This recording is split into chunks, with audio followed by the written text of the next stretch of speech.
पहिले जे लोक होते ना, तर पहिले डॉक्टरचे जास्त हे नसायचे ना, लांब जावं लागायचं दवाखान्यात, तर त्याचा पाच पुरता तरी हाचा फायदा करून घ्यायची. तर आपण म्हणतो ना, पळसाला पाणी तीन. ह्या बघा इथे 1 2 3 असे प्रचुर फळ आहे ना. तर आता हे मी तोडून घेते. तर मला आता हे फळ, तर सीताफळाच्या फळाला अशा बारीक बारीक बघा हे जे आहेत ना, खूप प्रमाणात असतं खवल्यासारखं. आणि हनुमंत फळ खूप असं मोठं असतं, म्हणजे आव्याकडूपेक्षा डबल असतं.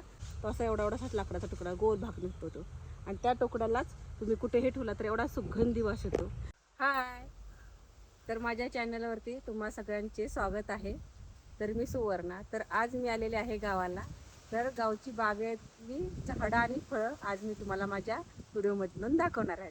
तर चला पाहूया आज काय आपण म्हणजे कुठल्या फळाचं झाड आहे ते. तर मी ज्या फळाखाली उभी राहिलेली आहे ना, ते आहे ॲव्याकडोचं.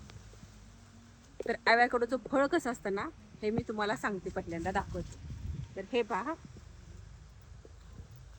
बघा हे पहा, हे आहे ॲव्याकडो.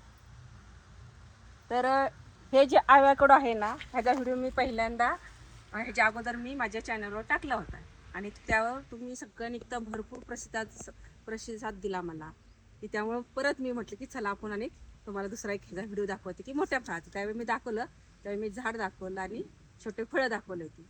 तर हे मी सांगितलं होतं की हे झाड मी फळातून जी बी निघते ना, त्याच्यापासून मी लावलेलं होतं. तर 7 वर्षापूर्वी ह्याला फळ आले. तर पहिल्यांदा ज्यावेळी फळं आली होती ना, तर अशी खूप म्हणजे थोडी फळं होती. पण आता जर तुम्ही पाहाल ना, तर आता सध्या झाडावर 20-25च्या वर जास्तच फळं आहेत. वाऱ्यामुळं ती फळं रोज एक असे गळून पडतात. सकाळीच एक फळ पडलं होतं, मी नेलं. तर हे जे फळ आहे, तर ह्या फळाच्या पानापासून ते बीपासून खूप असे सारे फायदे आहेत. हे जे पानं आहेत ना, तर ह्याचा चहा बनवला जातो, आणि हा चहा पण आपल्या आरोग्यासाठी खूप फायदेशीर आहे. आणि जो फळाच्या मधला जो गर असतो तो शुगरसाठी, कॅन्सरसाठी रोज लोक खातात ते. आणि शुगर त्यानं खरोखरच कमी येते, ह्यानं म्हणजे वाढलेली शुगर कमी होते. आणि जी बी असते ना, तर ती बी वाटून त्याच्यापासून साबण तयार करतात आयुर्वेदिक. आणि त्या बीपासून जर आपण आपल्या हातांना वगैरे असा क्रब वगैरे त्याचा म्हणजे लावू शकतो आंघोळ करताना, नाही का. हातावरची जी त्वचा असते ना, अशी पांढरं झालेली असते ना, ती मऊ होण्यासाठी त्याचा वापर केला जातो.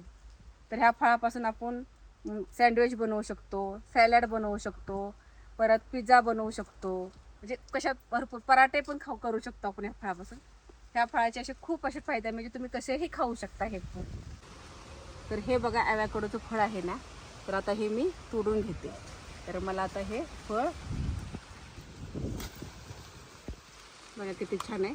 अजून पण थोडं मोठं होईल, पण आता एक कच्चं जरी असलं ना तर खूप छान आहे. तर नुसती साल निघते आणि वापरायला आणि खायला खूप छान आहे.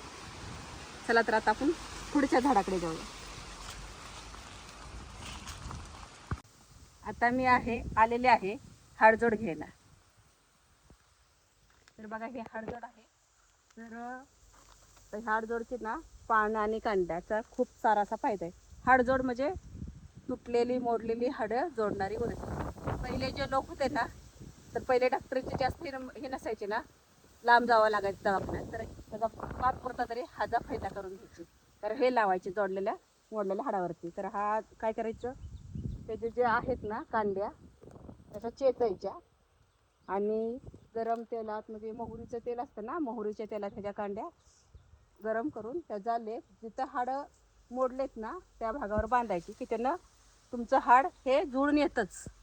आणि ह्याचं तर तेल पण होतं, कारण ह्याचं तेल जे आहे ना, तेल पण आपण मॉलिशसाठी ह्याचं वापरू शकतो. म्हणजे वापरायचं शकतं नाही, वापरतोच आपण ह्याचं तेल वापरायचं. ह्यानं पण हात दुखत असते, कुठं चमक भरलेली असली की चमक कमी होते.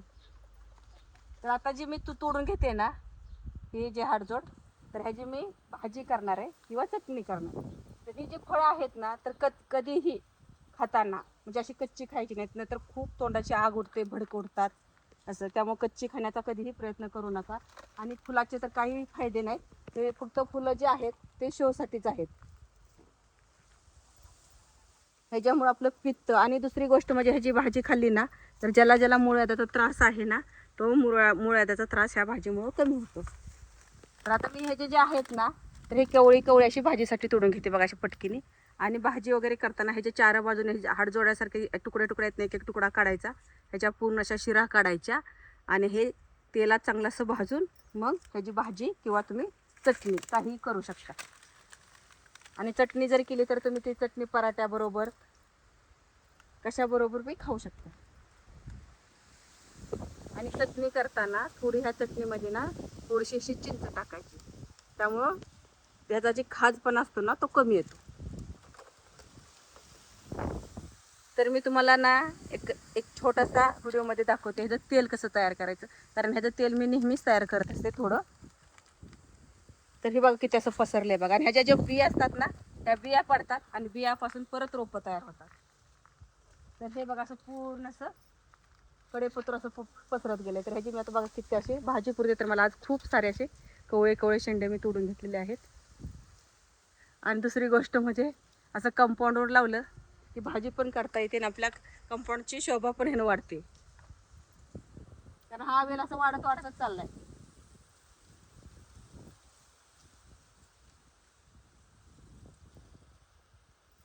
आणि हे जी घेतलेली आहेत ना फळं, तर ह्याची जी फुलं आहेत ना, पानं मी घेणार आहेत भाजीसाठी, पण ह्याची फुलं मी काढून टाकणार आहे.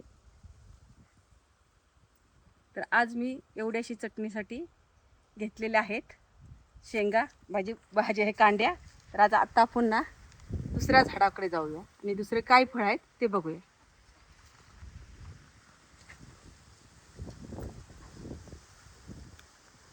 आता मी ना हनुमंत फळाच्या झाडाकडे आले.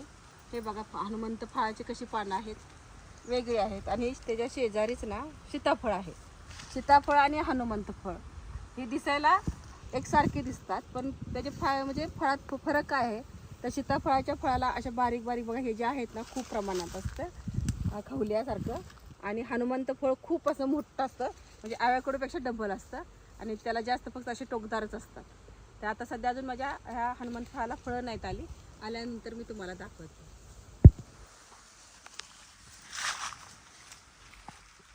तर ह्याच बागेत तुम्हाला मी एक पळसाचं झाड दाखवते. बऱ्याच लोकांना आपण म्हणतो ना पळसाला पाने 3, पण झाड माहीत नाही. तर आता काय करायला म्हणजे माहीत नाही, बऱ्याच जणांना माहीत पण असेल. तर चला आमच्या बागेत आहे, मी तुम्हाला दाखवते.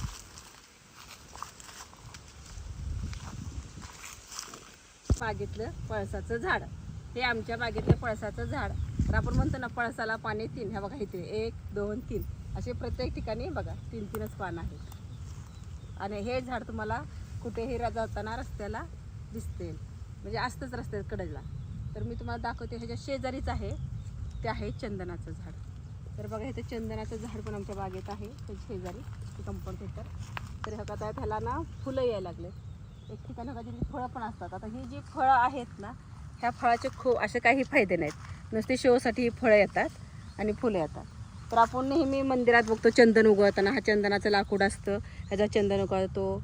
आपण चेहऱ्यासाठी किंवा कशासाठी सौंदर्य प्रसाधनासाठी चंदन वापरतो. चंदनापासून अगरबत्ती तयार होते, चंदन तेल तयार होतं, चंदनापासून धूप बनवली जाते. असे बरेच चंदनापासून खूप सारे काय काय बनवले जाते. तर हा चंदनाचा पाला आपण शंकराला वाहतो. तर आता ही चंदनाचा पाला वाळल्यानंतर जर आपण घरात धूप तयार केली आणि त्याच्यात छान आणि सुगंधी असा वास येतो, त्याच्यामुळे मच्छर पण येत नाही. बऱ्याच वेळा मी जाताना गावावरून जाताना चंदनाचा पाला मी घेऊन जाते. तर मेन म्हणजे मला काय सांगायचं आहे, हा चंदनाचं झाड जर दिसतंय ना आता एवढं मोठं आहे, अजून ह्याला मोठं व्हायला खूप म्हणजे वेळ लागणार आहे. तर हे झाड मोठं झाल्यानंतर ज्यावेळेस तोडलं जातं ना त्यावेळेस चंदनाचा तुकडा जो असतो ओरिजिनल तुकडा, तो असा एवढा एवढासा लाकडाचा तुकडा गोल भाग निघतो तो. आणि त्या तुकड्यालाच तुम्ही कुठेही ठेवला तर एवढा सुगंधी वास येतो. त्यासाठी काही काही लोक ना असे चंदनाचं झाड दारात पण लावतात. तर आता मी तुम्हाला ना दुसरे झाड दाखवते आमच्या बागेतलं फळाचं. ह्याला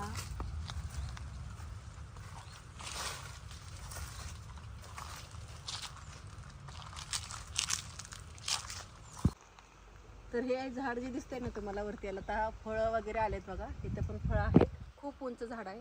हे झाड आहे कदमचं, तर ह्याला कदम म्हणतात. तर ह्या झाडाला अशी याची म्हणजे ऐतिहासिक आहे की ह्या झाडाखाली श्रीकृष्ण बासुरी वाजवायची, कदमच्या झाडाखाली.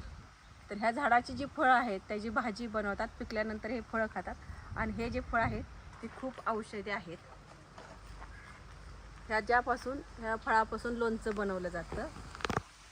तर आता गावाला तर काही लोक ज्याला माहिती नाही ना ते काही एवढे खात नाहीत, पण तरी खूप औषधी आहेत. जर तुम्हाला कुठे असं रस्त्याला दिसलं वगैरे हे झाडं तर नक्की ह्याची फळं आणा, आणि खावा. तर आपण आता तुम्हाला दुसरं त्याच्या शेजारी आमच्याकडे बेलाचं झाड आहे आणि ते बेलाचं झाड बघा खूप सारं असं पानांनी भरले बघा किती असं. आणि बेल तर सगळ्याला माहिती आहे खूप असे औषधी आहेत. तर आता गेल्या वर्षीला ह्याला खूप सारी अशी फुलं आणि फळं आली होती. पण ह्या वर्षी आता पाण्याचं पाऊसच नाही ना, त्यामुळे ह्या वर्षी मला आता फुलं मी आता बघितली पण ह्याला म्हणजे फुलं पण दिसेना आणि फळं पण दिसेना. तर ह्याची फळं जी पिकून पडली होती त्याच्यापासून बघा इथं आमच्या शेतातच बघा आता हे बेलाचं रोप उगवलं. हे बघा हे बेलाचं रोप उगवलं इथे. आता हे रोप मी काढणार आहे आणि मी घेऊन जाणार आहे लावायला. माझ्याकडे आहे पण असं शेतात खूप सारे आमच्याकडे बेलाचे रोप आहेत. शेजारी बघा औषधी दुधी आहे. तर ह्या दुधीचा जरा गावाला काय करतात, ही दुधीचं असं दुधी आहे ना असं काढतात. ह्याचा जो चिक असतो ना असा हा चिक निघालाय ना तर आपला चामखिळे असतात ना त्या चामखिळ्यावर लावतात. ते चामखिळा मग हा 8 दिवस प्रयोग केला की ह्या चिकानं चामखिळा म्हणतात गळून पडतो. म्हणजे पहिले लोक असे म्हणायचे त्याची. तर चला आता मी दुसरं तुम्हाला एक झाड दाखवते आणि आमच्या बागेतून. मी तुम्हाला आता एवढी झाडे पार्ट 1 मध्ये दाखवली आहे. लवकरच माझा पार्ट 2 येईल, त्यात राहिलेली सगळी झाडे तुम्ही पहा. जर तुम्हाला माझा व्हिडिओ आवडला असेल तर माझ्या व्हिडिओच्या खाली कमेंट करा, लाईक करा, सबस्क्राईब करा. बाय. भेटू आपण पुढच्या व्हिडिओमध्ये.